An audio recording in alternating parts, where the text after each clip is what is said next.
Dear friends, I am M.A. Rashid, consultant psychologist. Hello everyone. Today we are going to talk about a common mental health condition that affects millions of people worldwide.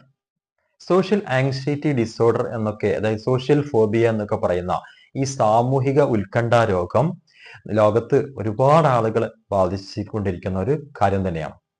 ഇത് എന്താണ്? What is social anxiety disorder? എന്താണ് ഇത് എന്ന് നമുക്ക് നോക്കാം.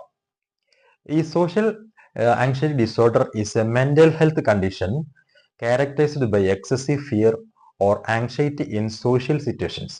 It's more than just being shy or nervous. It is a persistent fear of being judged, evaluated, or embarrassed in public. This fear can be so intense that it interferes in daily life, relationships, and activities. ഇത് സാമൂഹിക ഉത്കണ്ഠ രോഗം എന്ന് പറയുന്നത് ഒരു പ്രത്യേകിച്ച് അമിതമായ ഭയ ഉത്കണ്ഠ ഉള്ള ഒരു മാനസിക രോഗ അവസ്ഥയാണ്. അവര് പൊതുസ്ഥലങ്ങളിലേക്ക് വരാനും പൊതു ചടങ്ങുകളിൽ പങ്കെടുക്കാനൊക്കെ ഭയപ്പെടുന്നുണ്ട്.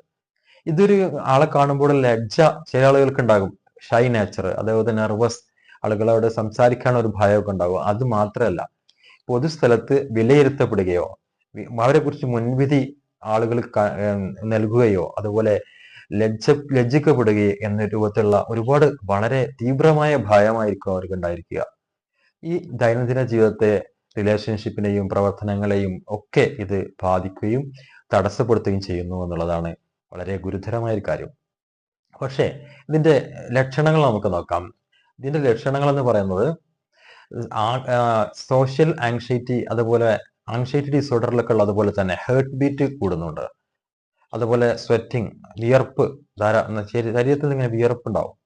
അതുപോലെ ട്രംബ്ലിംഗ്, വിയർക്കൽ, ഇത്തരത്തിലുള്ള ഒരു ഭീകരമായ ഒരു അവസ്ഥ ഉണ്ടാവും. സോഷ്യൽ സിറ്റുവേഷൻസ് അവോയ്ഡ് ചെയ്യാൻ ഇത്ര ആളുകൾ ഒരിക്കലും ഒരു കല്യാണത്തിനോ ഒരു സദസ്സിലോ ഒരു പൊതു പരിപാടിക്കോ പോലും പോകുന്നില്ല. സാധാരണ ആളുകൾക്ക് അങ്ങനെയുള്ള സ്ഥലങ്ങളിൽ എത്തുമ്പോൾ ഒരു സന്തോഷവും ഒരു സേഫ്റ്റി കണ്ടീഷനൊക്കെ ഉണ്ടാവും. പക്ഷെ അതിനൊന്നും അവർ തയ്യാറാകില്ല. അവർക്ക് അത്രമാത്രം ഭയമാണ്. ഇനി ഇതിൽ നമുക്ക് ഒറ്റപ്പെടൽ എന്നുള്ള അവസ്ഥ ഉണ്ടാകാം. അതേപോലെ ലോ സെൽഫ് കോൺഫിഡൻസ്, ആത്മവിശ്വാസം കുറയുന്നു.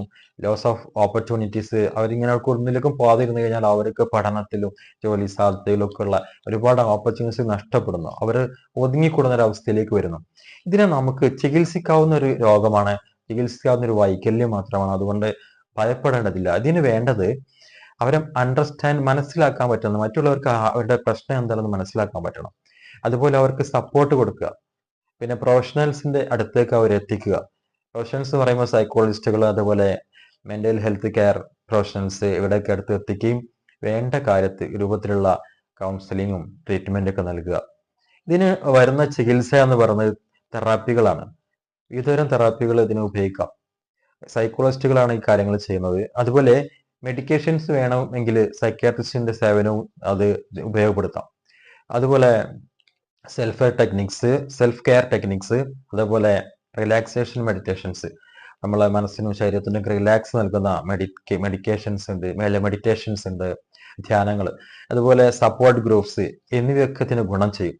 അതുകൊണ്ട് നമ്മുടെ സമൂഹത്തിൽ ഇത്തരം ആളുകളെ കണ്ടെത്തി കഴിഞ്ഞാൽ നമുക്ക് പൊതുപ്രവർത്തകർക്കും അതുപോലെ മറ്റ് കുടുംബാംഗങ്ങളിലോ അതോ സമൂഹത്തിലോ ഫ്രണ്ട്സിലോ ഒക്കെ ഇങ്ങനെയുള്ള പ്രശ്നങ്ങൾ ഉണ്ടെങ്കിൽ അവരൊക്കെ നമുക്ക് വേണ്ട കാര്യങ്ങൾ ചെയ്തു കൊടുത്തുകൊണ്ട് സഹായിക്കാൻ സാധിക്കട്ടെ എന്ന് ആശംസിക്കുന്നു. Thank you so much.